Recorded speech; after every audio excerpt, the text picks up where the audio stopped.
piezas de cadáveres. En la mayoría de los casos, no se trataba ni de necrófagos ni de locos. Normalmente eran los que creían que aquellos que morían ejecutados eran mártires y merecían ser venerados. Mucha gente pensaba que los herejes eran buenos cristianos y los inquisidores gente malvada, por tanto podía darse un contraataque. El siglo XIV fue testigo del punto más álgido de la campaña de la Inquisición. Gracias a su inmenso poder, la Iglesia combatía la traición con la misma dureza incluso contra sus propios rangos. Cuando un grupo de franciscanos decidió desvincularse de la orden y llamarse a sí mismos franciscanos espirituales, el Papa Juan XXII les acusó de abandonar los ideales de su fundador, San Francisco de Asís, y ordenó a la Inquisición que acabara con ellos. Tras quemar en la hoguera a 4 líderes franciscanos espirituales en Marsella el año 1317, la mayoría de los rebeldes restantes volvieron a la orden original. Durante los 150 años de la Inquisición papal de Gregorio IX, los principales movimientos herejes, los cátaros y los valdenses, fueron virtualmente erradicados de la Europa occidental.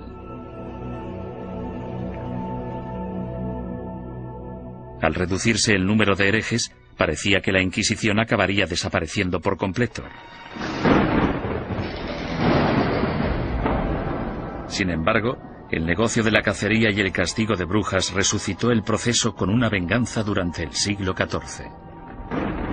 Se consideraba herejía, puesto que se creía que para conseguir poderes, el hechicero debía renunciar a Dios y a su bautismo. Es decir, que debía romper un contrato y rendir algún tipo de homenaje al diablo para poder conseguir esos poderes. El diablo nunca da nada a cambio de nada. La política corrompió los primeros casos de brujería. En 1307, Francia se encontraba casi en bancarrota tras una serie de fracasos bélicos. Su rey, Felipe el Hermoso, envidiaba las riquezas y las propiedades que poseían los caballeros templarios, una orden de poderosos monjes guerreros que se formó durante la primera cruzada a Tierra Santa. El rey Felipe los acusó falsamente de brujería, y durante los 7 años siguientes se torturaron y encarcelaron o quemaron en la hoguera a miles de templarios por toda Europa. Ningún historiador moderno cree que los templarios fueran objetivamente culpables de los cargos que se les imputaron: sodomía, adoración al diablo, herejía, etcétera, etcétera.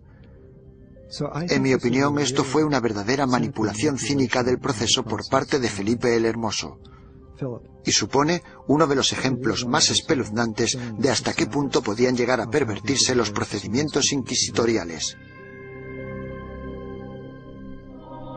Un siglo después, tras su triunfo sobre los ingleses en Orleans, Juana de Arco fue capturada y encarcelada por sus enemigos, que temían su creciente poder político. La entregaron al Tribunal Inquisitorial, organismo que utilizaron como instrumento en su contra.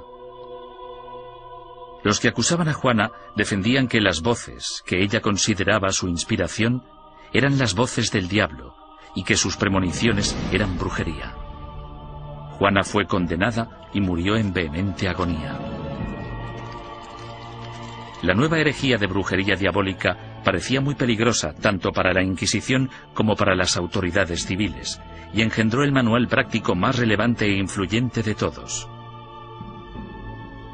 Publicado en 1486, Malleus Maleficarum, o el martillo de las brujas, proporcionaba apoyo teológico, consejos legales y varias técnicas para acusar, torturar y sentenciar a las brujas.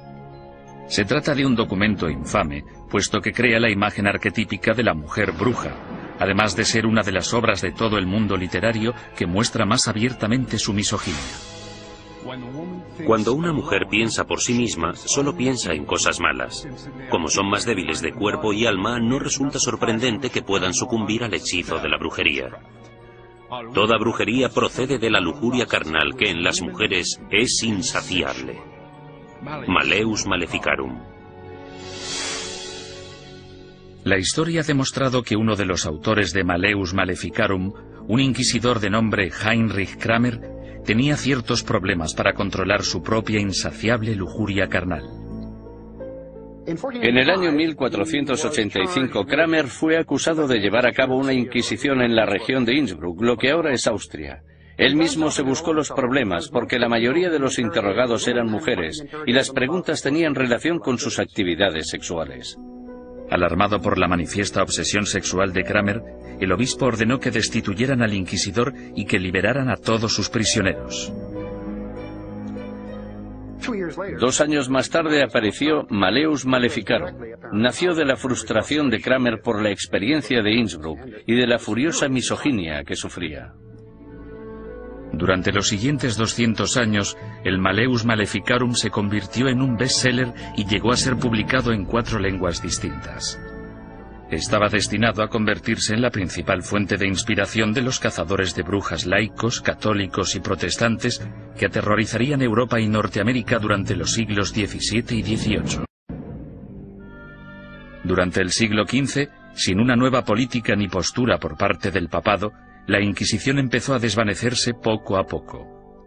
Por lo general, los tribunales inquisitoriales se mantenían en activo solo si un inquisidor en particular quería seguir persiguiendo la herejía. Si no quería, no pasaba nada. Y así fue como los tribunales fueron perdiendo fuerza.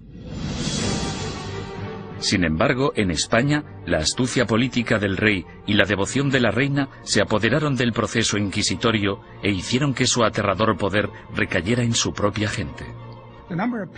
El número de personas que se quemaban vivas en una misma hoguera era pasmoso, incluso para los estándares actuales.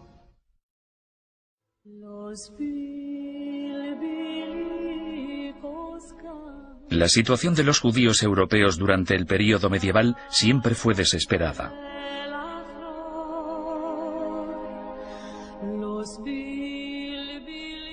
Expulsados de una nación tras otra, a partir del siglo IV, algunos finalmente se establecieron en España. Prosperaron viviendo y trabajando en relativa armonía tanto con musulmanes como con cristianos. Pero a finales del siglo XIV, una serie de problemas económicos y levantamientos sociales despertaron antiguos prejuicios.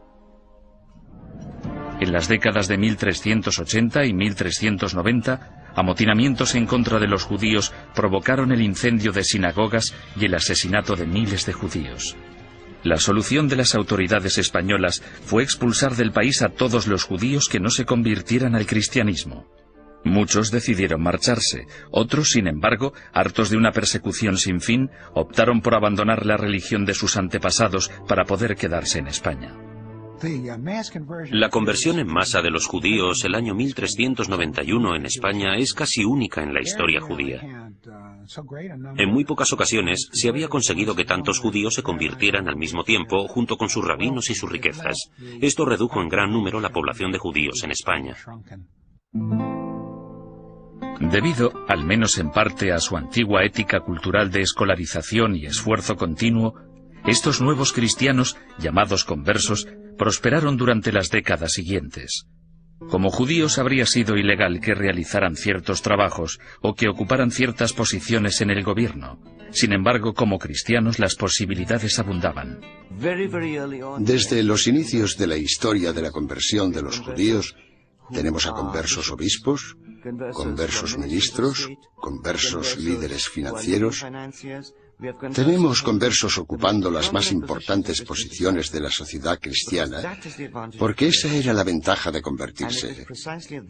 Y fue precisamente esto lo que pudo originar las objeciones de los otros cristianos, que recelaban de la creciente relevancia de esa gente que anteriormente había sido judía. En tan solo unas pocas generaciones, miembros de la Iglesia Católica de España empezaron a acusar a estos nuevos cristianos de practicar secretamente la religión judía mientras mantenían una fachada apropiadamente cristiana. Este fenómeno judaizante era en parte verdad, puesto que algunos conversos, aunque se autoproclamaban cristianos, mantenían costumbres que habían heredado de sus antecesores. La dimensión de la llamada actividad judaizante era más de carácter cultural que religiosa. En otras palabras, realizaban ciertas cosas que sus padres y sus abuelos habían hecho y en las que no veían nada particularmente malo, como encender velas el sábado. Muchos de ellos creían que encender velas el sábado no tenía nada inherentemente conflictivo con el catolicismo. Su condición